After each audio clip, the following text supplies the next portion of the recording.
Hello and welcome to the Pig and Whistle Tales from Azeroth. As always here at the Pig and Whistle Inn in Stormwind, I go through a variety of subjects with regards to World of Warcraft. I grab a bottle or a pint, sit back and enjoy. This midweek episode, we'll be looking at Season of Discovery actually. And since Phase 4 is on the PTR testing right now, this is what we're going to be looking at. We're going to be looking at the forums and essentially what people are complaining about, what they like about the PTR, but it's mostly complaining, let's face it. Everyone wants to complain about the game, and you never hear anything positive about it, or very rarely, which is not great, not great. But this first one is Phase 4 PTR. No words, right? He has no words for this, although he has written big paragraph. Okay, Blizzard. Well done on mage runes. Well done on nerfing shamans, even if it's minor. The rest, I don't know, I've lost hope. Why can't you just do a full flex from 10 man up to 4 and be done with this split community? Don't argue about it, just implement it. Personally, they can't implement it because the way that when they did the flex raiding, that was in Legion, and Legion is on a completely different sort of coding to Classic. So it's impossible to do without the game essentially breaking, if I'm not mistaken. Also, the mobs in like Classic just aren't coded for that sort of flexibility. In terms of like, oh, if you go into a 10-man raid, the mobs have 100k health. If you go into 25, they have 250k health. They aren't coded for that. They don't scale up. It's probably a very simple thing to do, I'm not going to lie. But again, it's on Legion. I want to say it's Legion sort of servers and coding where 10-man or, raid flex became a thing. So it's just not plausible to do it. Second point, another Stranglethorn Vale round. Really? Like we didn't have enough of it. Might as well create a portal from main capital straight to Stranglethorn Vale to participate in this nonsense. It was fun. It isn't anymore. The rewards are so lame. Aren't the rewards like pretty decent, to be honest? And you can constantly farm it for like mounts, if I'm not mistaken. I personally don't know if there is another Stranglethorn Vale event. I know that there was obviously the first one, which is the Blood Moon in Phase 2. I know that there was the Blood Moon again in Phase 3. But I don't think that there was going to be one in Phase 4. Or if it was, I didn't think it was going to be Stranglethorn Vale, but hey, I guess that's what's happening. So if it is, then it is kind of shitty, I'm not going to lie. I would have to concede to that point. It isn't great, but at the same time, they are focusing on a lot of different things, such as different raid like mechanics, different tier sets, different, runes, obviously, scaling the bosses and making sure that they are raid ready, or at least, to some degree, challenging for the community. Number 3, you're really keep as dailies. Haha. Those who know can see how this will become more problematic and more annoying and more boring. Just remove it. Okay, well, it's a fundamental part of what Phase 3 was. It might not be great, but it's something that they can look back on and essentially be like, oh, okay, well, we can learn from this, and the player base didn't enjoy this as much, so we'll try this like alteration to it next time. There literally serves no point in removing it. The point of keeping it there, if people want to do incursions, they're more than welcome to. They are there if people want to. People don't need to do these at all, but they're in the game, and it's just stupid to remove them now, isn't it? Because it's not going to break the game. If you really want to level normally, you don't have to do incursions. If you want to level with incursions, you can do so. It's that simple. It's not game breaking, nothing of the sort. It's just daily quests or repeatable quests that you can do on a character if you prefer not running around, going to like Tanaris and then on Goro Crater, and then to Darnassus to hand in 1 or 2 quests. It's to bridge that gap of, oh, I'm level 45, so I may as well do a few incursion quests, get to level 46, and then I can go back out into Ongoro Crater and do some quests there, or Tanaris, That's what it's used for, and honestly, it's not that big of a deal, in my honest opinion. Number 4, increase the XP gains. I don't care what you think, it's seasonal. It shall be. It shall be way more rapid. That is the way that he has put that. XP gains, I kind of understand for the lower levels. For the ones that want to go from level 50 to 60, those who want to do it in the natural way, like the classic leveling way, where it's a bit slower, they are allowed to do so for the first few weeks or something, and then they do the catch-up mechanic, which is the joyous journeys or whatever it is, that gives them a small XP buff while questing, killing mobs, all of that bits and bobs. So there is XP gains, but after a few weeks, I would imagine again.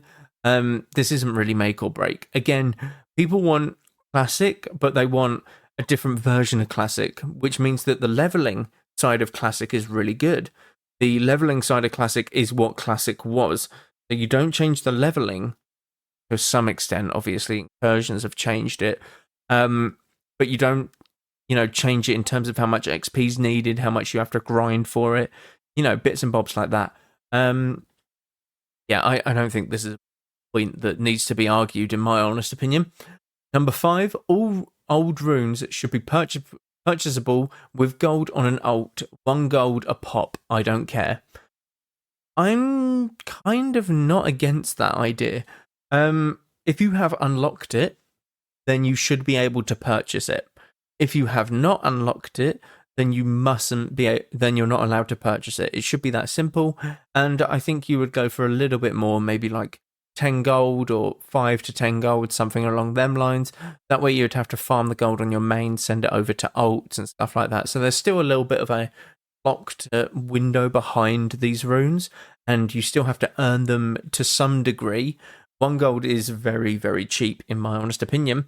But I am not against this idea, in all honesty. I think that the older runes should be available for purchase when you hit a certain level threshold. So when you get to level 25, you can purchase the runes that were for the phase 1 of, Season of Discovery. For phase 2, when you get to level 40, you can purchase all the ones that were for level 40 or below, that kind of thing.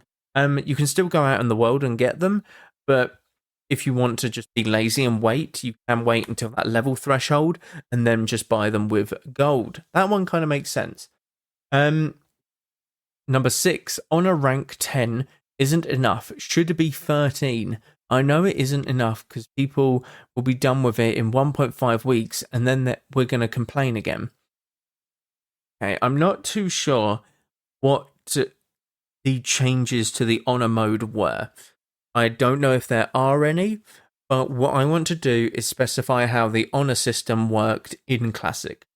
So in Classic, there are 14 ranks, marshal, ranging from at the very top, field marshal, marshal, all the way down to private.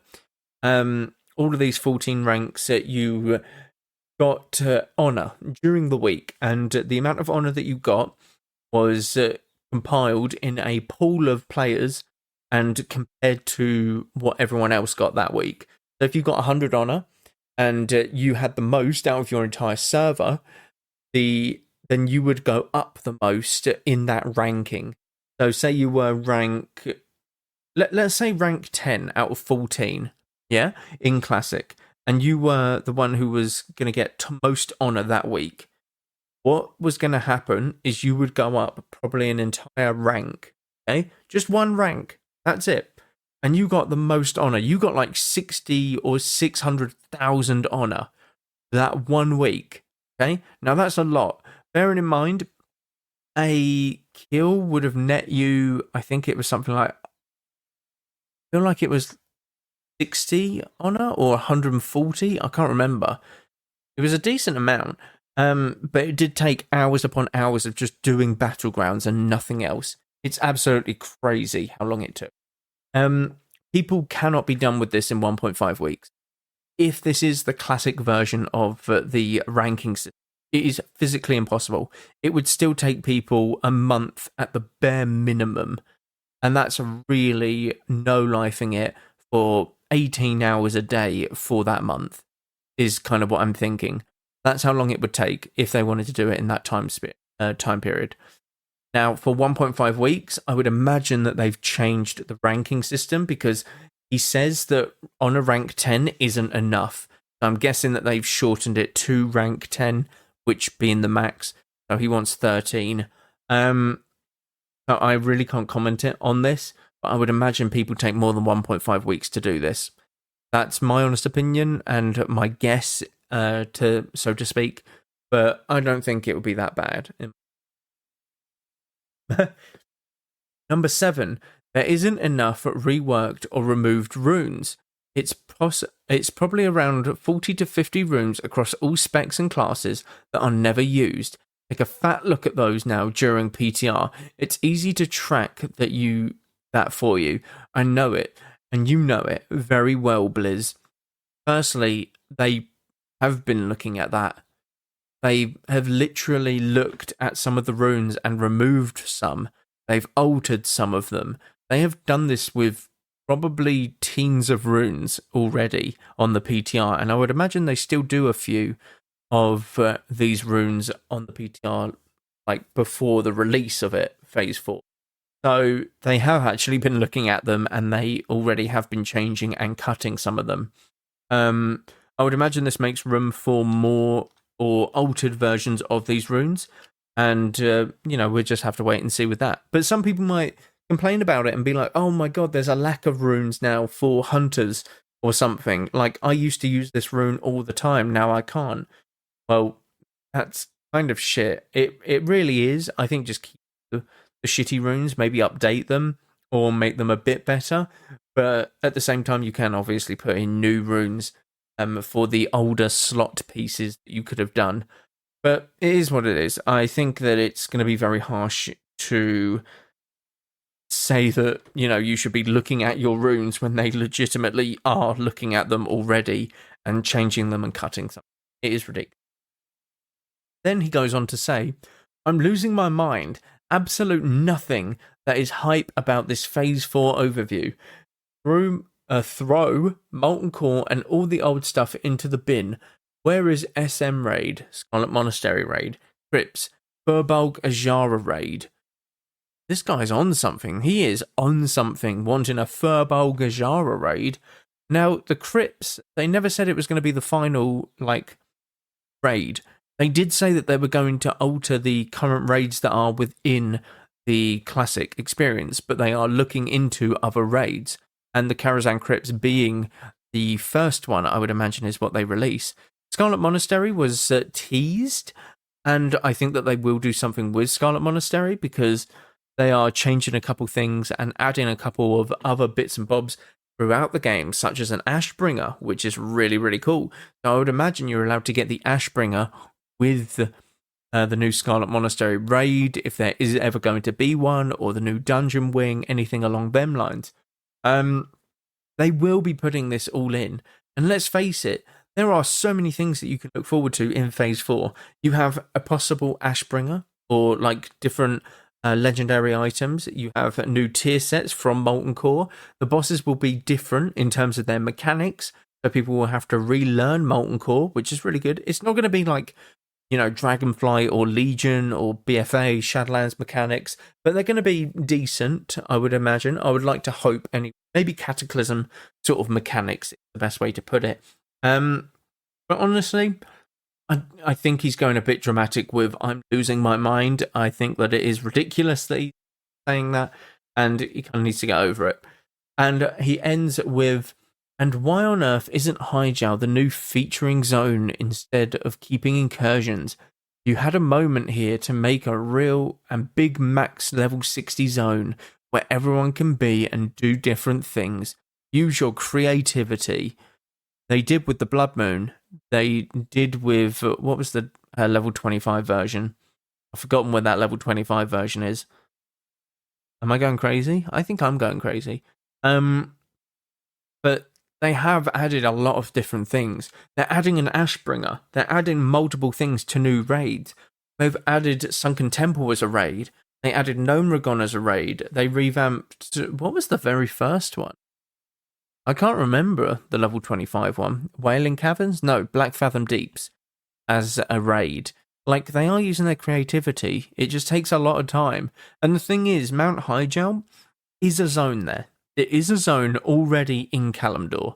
The problem with the zone is that there is bits of it that have been fleshed out in terms of like the pathing up towards the world tree of Nordrassil, but it's just an incomplete zone. It's about 50%, not even 50% actually, more like 20% complete zone, and it's just a copy and paste from the Battle for Mount Hyjal raid from TBC. So they would have to change it. And if you put Mount Hyjal into the game, people would complain that it isn't classic because Mount Hyjal wasn't in classic. So you're never going to win.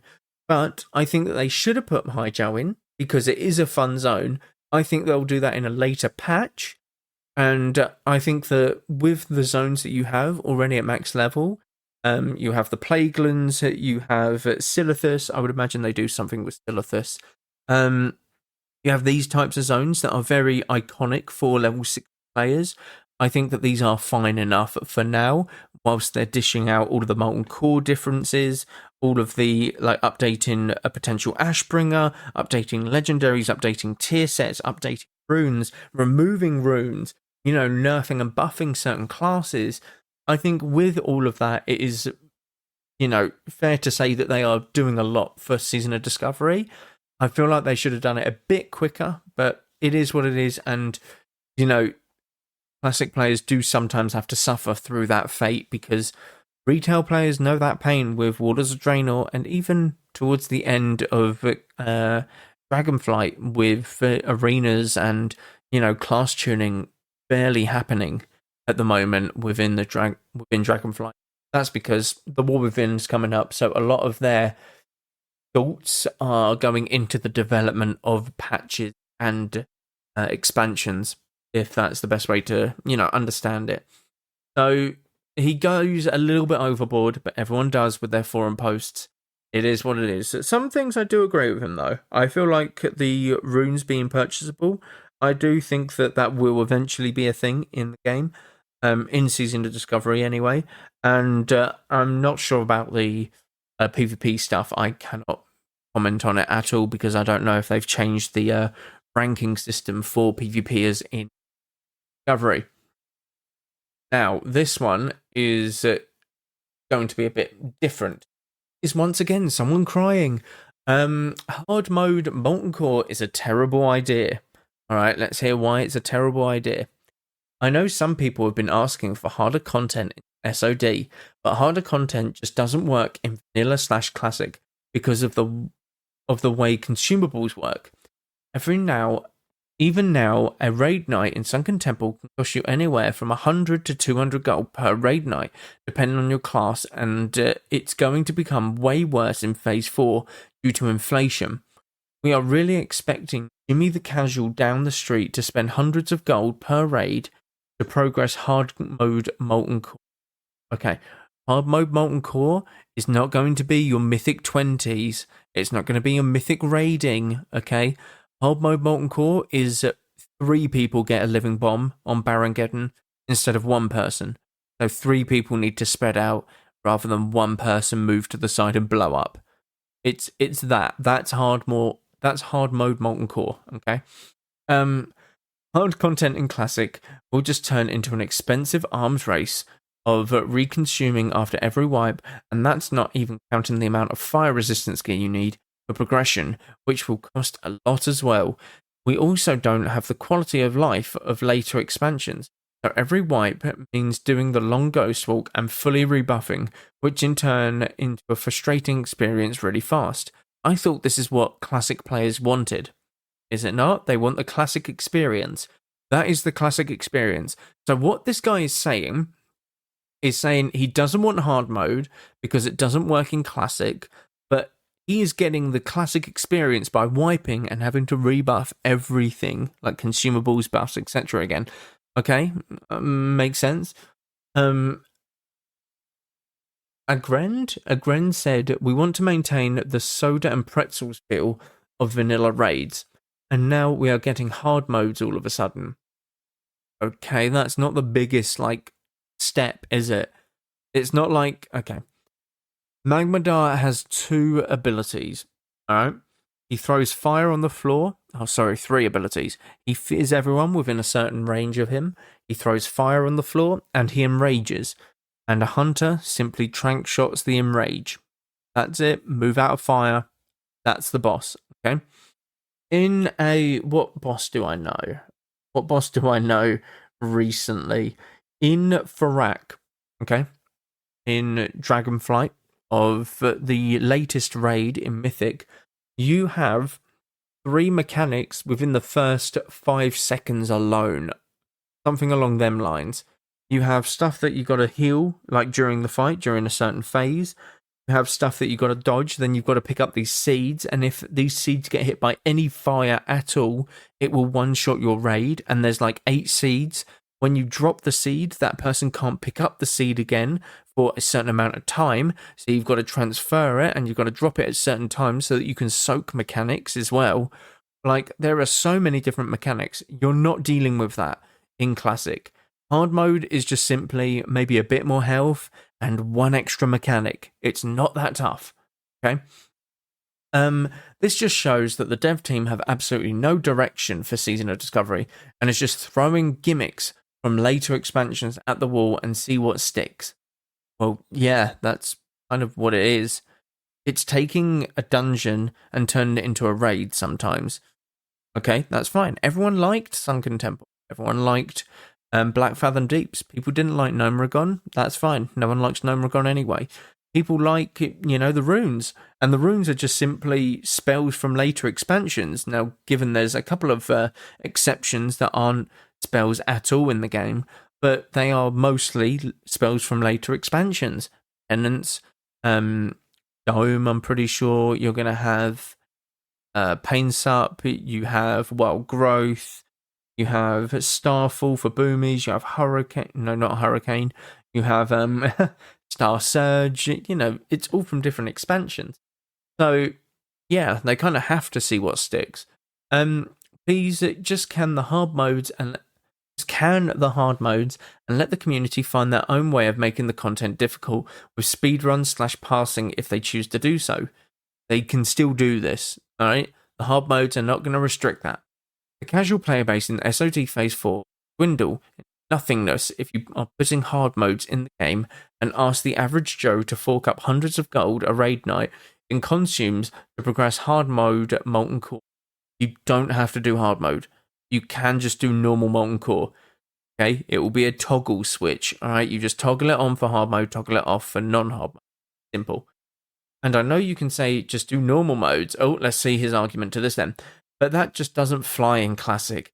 The stigma surrounding doing normal modes is so strong that people pretty much, every guild is pressured to attempt hard modes, just not to bleed players from their roster and lose them to better guilds. That's the most ridiculous thought I've ever heard. We did our very first Cataclysm dungeon, or raid, this weekend past. We did all normal. Okay, because what we do for normal is gauge how we are as a guild in doing these mechanics and these bosses, and we see how we get on with heroic next week. We feel no pressure at all because of the people that are in the guild. Like, they are mature people who understand that we just are there to have fun and play a game. They understand that because we're doing normal doesn't mean that we're shitter than everyone else. Like, I would argue that I'm better than quite a lot of people that play the game. Like, a fair amount of people. The average Joe, I would argue that I'm better than. Because, well, just because of how long I've played the game, what I do in the game, and how long I play the game for, etc., etc. But we do not lose any members due to this. It's a ridiculous fact. It's a community-based thing, and it's clearly gotten to his head that, oh, you only need to do hard modes. No, it isn't. Enjoy the game. Just enjoy the game. That's all it is. You're trying to get these false narratives pushed on you by the community when the community of WoW are wrong most of the time. We are wrong most of the time. Like, I've been wrong about WoW, like certain WoW points of view. Everyone has. It's crazy to think this is the norm. It just isn't. Let's see. Okay, there we are. There we are. We saw what happened to normal guilds in Wrath. A majority of them disbanded because their players left their normal guild for better performing guilds that are doing heroic, and the exact same thing will happen in Season of Discovery. I can literally give you an example of my guild not disbanding and people not leaving to go and join bigger guilds who are just doing heroic. Because bigger guilds, yes, you might be able to do heroic. Like, yes, you might be doing 25-man heroic, which means that you're getting better loot in total. But the probability of you joining a bigger guild means that it's a higher chance of there being dickheads. And the people in our guild realise that and like the small community we built. And the thing is, we are good enough to do the heroics as well. We just start normal and then we progress heroics. Like, it gives us that non-rushed feeling within an expansion. It means that we're constantly looking towards something. We killed Heroic Lich King, like, in Cataclysm pre-patch. Now, we're very upset that we didn't kill him in Wrath of the Lich itself. We were very close. We were like 2% off the week before Cataclysm pre-patch, but we didn't do it. But still killing him in Cataclysm pre-patch, we were very happy. All right? As a guild, we slowly progressed and we only managed to start doing a Heroic Lich King them last few weeks of ICC because of certain issues in the whether it be people were on holiday, couldn't get the roster towards the end, as ICC had been out for a while by then. But yeah, like, we were perfectly content with how we played it. And people need to realise that if you find the right people in your guild, you don't need to adhere to these stereotypes of you have to do hard mode, you have to do heroic. If you're not completing every raid within an hour, you're not doing it right, or you're shit, or, all of that stuff, all of that stigma and, like, bullshit that everyone spouts. Like, you play the game how you want to. It's a game. Enjoy it with the people that you're playing with. Like, you don't have to adhere to these stereotypes of you have to do this and have to do that in the game. It's crazy. It's absolutely crazy. Unless you are playing your class wrong, in which case you kind of do need to be told, hey, you should be hitting stuff to do your healing as a disc priest now in Cataclysm, rather than spam flash heal or spam shield. Like, you have to actually do atonement healing and do damage. And you have to do damage as a restoration shaman to get mana back, due to your, like, talents as well, that sort of. Yeah, it's absolutely crazy that people go off of these stereotypes and don't just go against them, because you can go against them. It's okay to do so. It's crazy. It boggles my mind. Right, but I'm going to call it there. Thank you all very much for listening. As always, do check out all of the socials down below. Constant stuff happening over there. But thank you all very much once again, and go with Valor, friend. Goodbye all.